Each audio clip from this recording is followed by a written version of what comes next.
चारू अभिराम के मुंह से डिनर की बात सुनकर काफी हैरान थी। उसने तुरंत अभिराम के करीब जाकर उसकी आंखों में देखते हुए कहा, अभी मैं जानती हूँ तुम मेरे लिए सब कुछ करना चाहते हो, तुम मुझसे बहुत प्यार करते हो, लेकिन उसके लिए ये सब जरूरी नहीं है। मैं तुम्हारे साथ तुम्हारे स्टाइल वाले ठेले की चाय और छोले भटूरे के साथ खुश हूँ।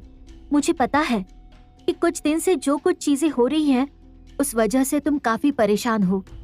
पार्टी में भी सबके सामने तुम्हारी कितनी बेइज्जती हुई, पर तुम्हें उन सब चीजों से परेशान होकर ये दिखावे की जिंदगी जीने की जरूरत नहीं है।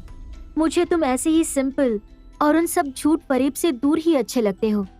चारू की ये बातें बता रही थी कि वो अभिराम से कितना प्यार करती थी, लेकिन अभिराम चारू के लिए हर वो चीज करना चाहता था जो उसके बस में था। उसने चारू का हाथ पकड़कर उसे अपनी बाहों में भरते हुए मुस्कुरा कर कहा, चारू, तुम इन सब चीजों के बारे में क्यों सोच रही हो? ऐसा कुछ नहीं है। तुम्हें पता है आज मेरा प्रमोशन हुआ है और इसी खुशी में मैं तुम्हारे फेवरेट होटल में डिनर के लिए लेकर जाना चाहता हूँ। अभिराम ने जैसे ही ये कहा, चारू एकदम से पीछे मुड़कर उसे देखने लगी। क्या? तुम्हारा प्रमोशन? चारू को इतना हैरान देखकर उसके सामने खड़े अभिराम ने मुस्कुराते हुए अपना सिर हिलाया, पर चारू काफी कंफ्यूज थी। पिछले 5 सालों में जिस अभिराम की सैलरी तक नहीं बढ़ी थी, उसका अचानक से प्रमोशन कैसे हो गया था? तुम सच कह रहे हो? तुम्हारा प्रमोशन हो गया है? तुम्हें अब कौन सी जॉब मिली है? तुम अब क्या करने वाले हो? चारू अपने पति के लिए बहुत एक्साइटेड थी। वही उसकी बात सुनकर अभिराम ने मुस्कुराते हुए कहा, एक्चुअली हमारे कंपनी के सीईओ चेंज हो गए हैं और जो नए सीईओ आए हैं मैं उनका असिस्टेंट हूँ। तो अभी मेरी सैलरी पहले से बहुत अच्छी हो गई है और मैं महीने में हर वीकेंड ना सही पर एक बार तुम्हें तुम्हारे फेवरेट होटल में खाना खिलाने ले जा सकता हूँ। कुछ वक्त से मैंने कुछ पैसे जोड़ कर रखे थे, तो सेलिब्रेशन के तौर पर आज का डिनर उस पैसों से। तो अब तुम्हें पैसों को लेकर चिंता करने की जरूरत नहीं है। चलो अब जल्दी से तैयार हो जाओ। अभिराम के प्रमोशन की बात सुनकर चारू कितनी खुश थी ये उसकी आंखें बता रही थीं। उसने अभिराम को जोर से गले लगा लिया, जिसे देखकर अभिराम खुद भी बहुत खुश था। काफी वक्त के बाद उसने चारू के चेहरे पर इतना सुकून देखा था। कुछ ही देर में वो दोनों तैयार होकर चारू के फेवरेट होटल डीलक्स प्लाजा में पहुंचे। उस होटल में आने वाले केवल रईस घराने के लोग ही थे। वहां की चाय की कीमत ही किसी मिडिल क्लास फैमिली के पूरे एक वक्त के खाने की कीमत के बराबर थी। अभिराम ने अभी भी अपना वही पुराना शर्ट पैंट पहना था। चारू ने जीन्स और ऊपर एक फ्लोरल कुर्ती डाल रखी थी। वो बिल्कुल अप्सरा लग रही थी। वो दोनों एक साथ जैसे ही चारू की गाड़ी से बाहर निकले, होटल के दरवाजे की तरफ बढ़े, होटल के बाहर के गार्ड्स अभिराम को अजीब तरह से घूरने लगे। लेकिन चारू काफी बड़े घराने की लग रही थी, तो उन्होंने कुछ नहीं कहा। पर उनकी नजरों में अभिराम की इमेज किसी सड़क छाप की तरह दिख रही थी। वो दोनों एक साथ अंदर गए। तभी सामने से एक वेटर उनके पास आया। Hello madam. हेलो सर, आपका हमारे होटल में स्वागत है, आइए। उस वेटर ने होटल की यूनिफॉर्म पहन रखी थी। उसने बहुत तहजीब से उन दोनों से बात की। उसकी आंखों में अभिराम के लिए कोई हीन भावना नहीं थी। वो काफी गर्मजोशी से उन दोनों को होटल के सबसे अच्छे टेबल के पास लेकर गया। वहां से बाहर स्विमिंग पूल का एरिया दिख रहा था, जहां पर इस वक्त काफी लाइट्स और डेकोरेशन थी। वो पूरा व्यू काफी अच्छा लग रहा था। टेबल भी बहुत सुंदर थी, जिस पर एक फ्लावर बुके रखा हुआ था। उस टेबल को देखकर चारू काफी परेशान थी, क्योंकि वो उस होटल का सबसे बेस्ट टेबल था। उसने धीमी आवाज में अभिराम से कहा, अभी मुझे लगता है कि हमें दूसरी टेबल लेनी चाहिए, यहाँ पर बैठना। चारू, अभिराम ने इतना कहकर अपनी नजरों को झुकाते हुए उसे बैठने का इशारा किया और फिर उसके लिए चेयर को पीछे कर दिया। ये देखकर चारू बिना कुछ कहे चुपचाप बैठ गई, लेकिन उसे थोड़ी सी घबराहट हो रही थी। तभी अभिराम चारू के ठीक सामने बैठा और वेटर ने उन दोनों के हाथ में मेन्यू कार्ड पकड़ा दिया। चारू उस मेन्यू कार्ड को लेते ही उसमें सबसे कम कीमत वाली डिश देखने लगी।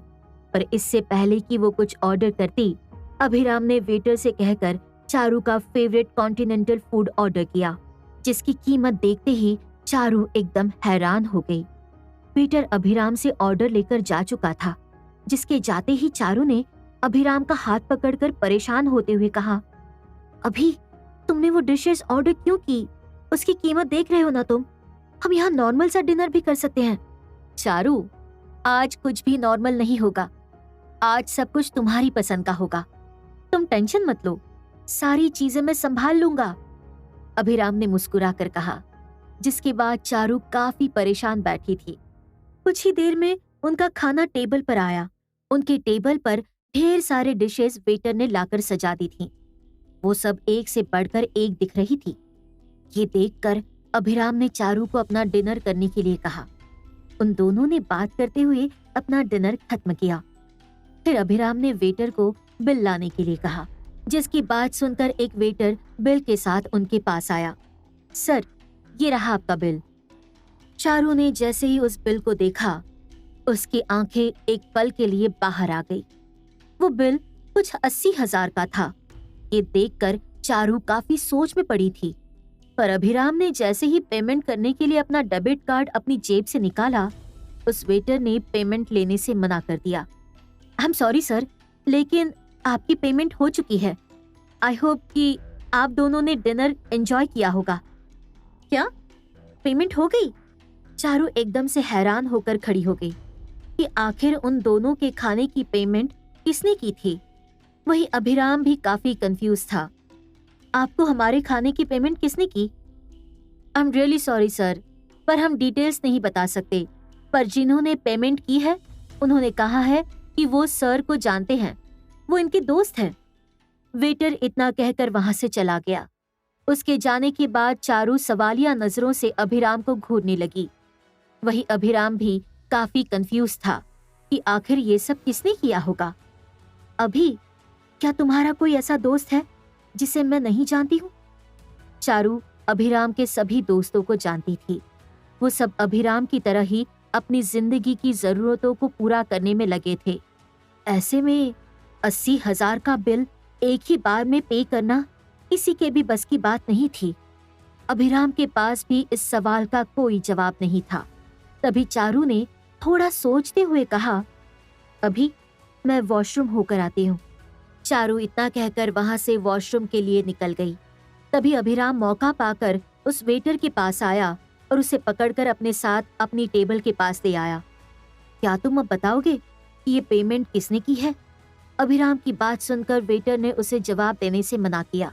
तभी अभिराम ने उसे थोड़ा धमकाते हुए कहा, देखो, मेरे जिस दोस्त ने मेरे खाने का बिल भरा है, अगर मैं उससे बोलूं तो वो तुम्हें तुम्हारी नौकरी से निकलवा सकता है। तो अगर तुम्हें तुम्हारी नौकरी से थोड़ा भी प्यार है तो चुपचाप बता दो कि आखिर ये सब किसने किया। सॉरी सर, ऐसा मत कीजिए। मैं आपको उनका नाम बताता हूँ। उनका नाम मिस धानी सिंघानिया है। वेटर ने तुरंत घबराते हुए अभिराम को पैसे देने वाले का नाम बताया। लेकिन अभिराम उस नाम को सुनकर और ज्यादा कंफ्यूज हो गया। वेटर अपनी जान बचाकर वहां से भाग चुका था, लेकिन अभिराम कंफ्यूजन में खड़ा सोचने लगा, धानी सिंघानिया, ये कौन है? ये नाम आज से पहले तो कभी नहीं सुना।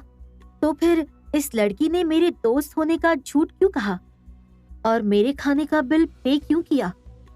अभिराम धानी सिंघानिया नाम की लड़की के बारे में सोचकर कंफ्यूज खड़ा था।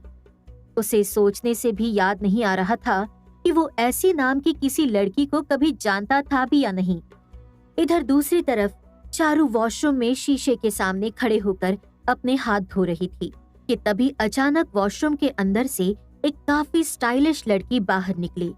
उसने 6 इंच लंबे हील्स पहने थे। उसका शॉर्ट ड्रेस काफी छोटा था, पर पीछे से काफी खुला भी था। काले रंग की उस ड्रेस के साथ उसने वैसा ही मेकअप भी किया था। उसके बाल कुछ नीले तो कुछ लाल थे। वह अभी चारू के बगल में अपने हाथ धो ही रही थी कि तभी अचानक उसकी चारू पर नजर गई। फिर अचानक ही वो चारू को देखकर हंसने लगी। चारू, तुम यहाँ पर? तुम सच में यहाँ पर हो या फिर मैं सपना देख रही हूँ? ओह माय गॉड, मुझे तो विश्वास ही नहीं हो रहा कि तुम मेरे सामने खड़ी हो। क्या तुम्हारा वो भिखारी पति तुम्हें यहाँ लेकर आया है, या फिर तुमने उसे डिवोर्स देकर किसी अमीर आदमी से शादी कर ली?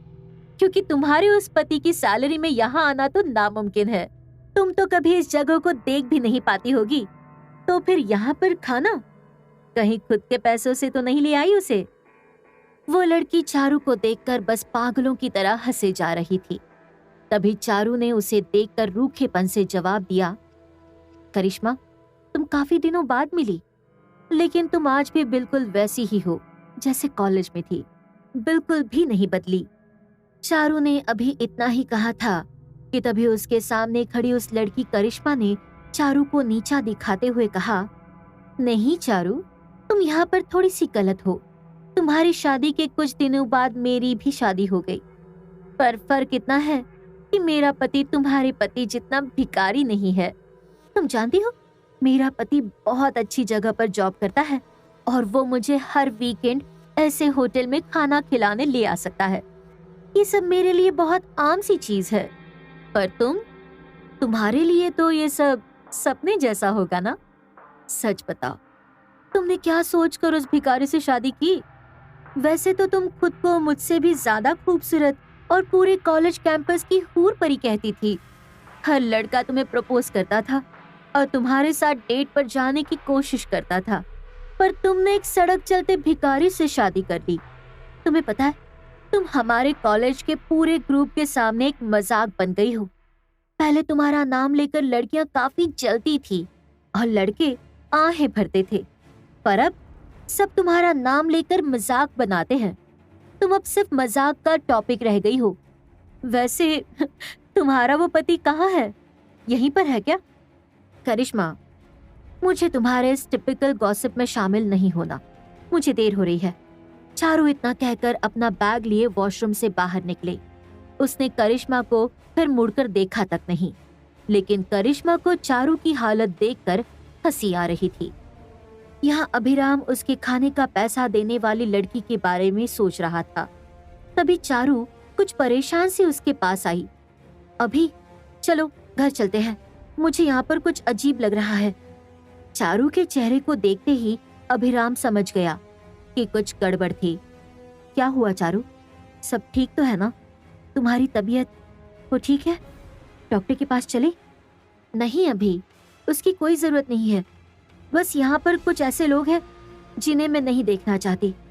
चारू ने इतना कहकर अभिराम को वॉशरूम में हुई सारी बात बता दी, जिसे सुनकर अभिराम ने चारू के कंधे पर अपना हाथ रखकर मुस्कुराते हुए कहा, इट्स ओके, ऐसी चीजों को इग्नोर कर देना चाहिए। अभिराम की बात सुनकर चारू ने हाँ में अपना सिर हिलाया और फिर वो दोनों एक दूसरे का हाथ पकड़े होटल से बाहर निकल गए। वही करिश्मा, जो भी वॉशरूम से निकलकर होटल में मौजूद अपने पति के पास आई, उसने चारू और उसके पति के बारे में बातें करते हुए मजाक बनाना शुरू कर दिया, जिसकी बातें सुनकर उसका खुद का पति भी हैरान था कि एक अमीर घराने की लड़की किसी भिखारी से शादी क्यों करेगी। करिश्मा का पति देखने में काफी हैंडसम था। उन दोनों की जोड़ी एक साथ काफी अच्छी लग रही थी। वो दोनों अपने बुक किए हुए टेबल पर बैठे खाना खा रहे थे कि तभी वहाँ ब्लैक कलर का सूट पहने कुछ 40 साल का एक आदमी आया, जिसे देखते ही करिश्मा के पति ने पूछा, तुम यहाँ के मैनेजर हो ना? क्या हुआ, तुम यहाँ पर क्या कर रहे हो? डीलक्स प्लाजा के मैनेजर ने उस आदमी की बात सुनकर मुस्कुराते हुए कहा, सर, आई नो कि आप यहाँ अपनी पत्नी के साथ डिनर के लिए आए हैं, लेकिन हम आपको डिनर सर्व नहीं कर सकते। आई एम सॉरी, पर आज के बाद आप हमारे होटल में नहीं आ सकते। आप दोनों अभी यहाँ से जा सकते हैं, वरना मुझे सिक्योरिटी बुलानी पड़ेगी। उस मैनेजर की ये बात सुनकर करिश्मा और उसका पति दोनों एकदम हैरान होकर खड़े हो गए कि आखिर अचानक से